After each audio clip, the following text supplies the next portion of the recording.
দুটি গাড়ির মুখোমুখি সংঘর্ষে দাউ দাউ করে জ্বলে উঠল আগুন। শাবকের নীলাবাজার বাসস্ট্যান্ড সংলগ্ন এলাকার ঘটনায় চাঞ্চল্য ছড়ালো। রবিবার ভোর রাতে পশ্চিম মেদিনীপুর জেলার সবং থানার অন্তর্গত নীলাবাজার বাসস্ট্যান্ড সংলগ্ন এলাকায় দুটি বড় গাড়ির মুখোমুখি সংঘর্ষে মুহূর্তের মধ্যে দাউ দাউ করে জ্বলে ওঠে আগুন।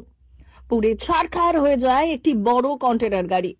আগুনের তাপে রাস্তার ধারে থাকা আরো কয়েকটি গাড়ি ক্ষতিগ্রস্ত হয় বলে জানা যায়। স্থানীয় সূত্রে জানা যায়, এদিন ভোর 4টা নাগাদ পটাশপুর থেকে একটি কন্টেনার গাড়ি তেমাথানির দিকে যাওয়ার সময় রাস্তার ধারে দাঁড়িয়ে থাকা একটি মোরাম বোঝাই ডাম্পারের সঙ্গে মুখোমুখি সংঘর্ষ ঘটে। সংঘর্ষের পর মুহূর্তেই কন্টেনার গাড়িটিতে দাউ দাউ করে জ্বলে ওঠে আগুন। আগুনের ভয়াবহতা এতটাই ছিল যে আগুনের তাপে ক্ষতিগ্রস্ত হয় কন্টেনারের পাশে দাঁড়িয়ে থাকা অপর একটি গাড়ি। প্রত্যক্ষদর্শীরা জানাচ্ছেন, সংঘর্ষের তীব্রতায় কাছাকাছি থাকা বিদ্যুতের তার ছিঁড়ে যায়, ফলে সেই তার থেকেই আগুন ছড়িয়ে পড়ে কন্টেনার ও ডাম্পার গাড়িটিতে। আগুনের লেলিহান শিখায় মুহূর্তের মধ্যে গোটা এলাকা ধোঁয়ায় ঢেকে যায়। খবর পেয়ে দ্রুত ঘটনাস্থলে পৌঁছয় সবং থানার বিশাল পুলিশ বাহিনী। এরপর খবর দেওয়া হয় দমকলে। খবর পেয়ে তৎপরতার সঙ্গে ঘটনাস্থলে পৌঁছয় দমকলে 3টি ইঞ্জিন। 2 ঘন্টার প্রচেষ্টায় দমকল কর্মীরা আগুন নিয়ন্ত্রণে আনতে সক্ষম হন। ততক্ষণে দুটি গাড়ি প্রায় অর্ধেক অংশ পড়ে যায়, ছারখার হয়ে যায়।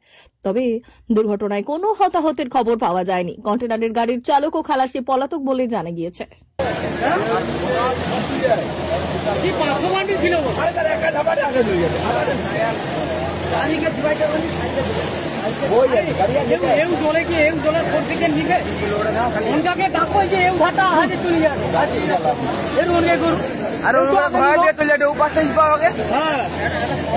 বাড়তি গাড়িতে বাড়তি সাইড পাইতে বলো সে পাশে আগুন লাগিয়ে আমানে বহু কেস শুনবে তারা বোম্বেটে দুটা গ্যাস ট্যাঙ্কি এখানে কুম্বাতে গ্যাস বয় 18 টাকা টেলার দুটো লাগে গেল ওই আর মানুষ পাইয়েছে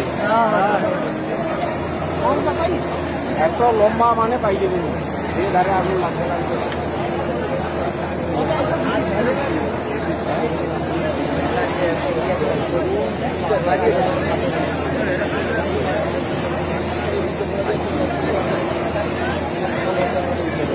ঘটনা সরকার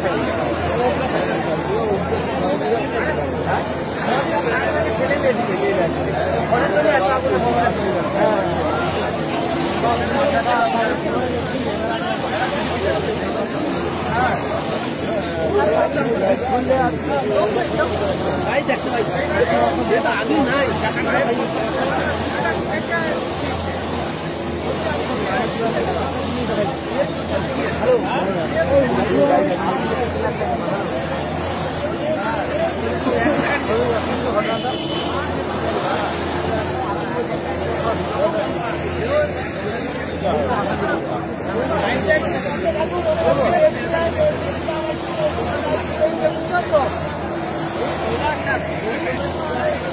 अरे सीधे उधर डांपर भारी भर्ती है।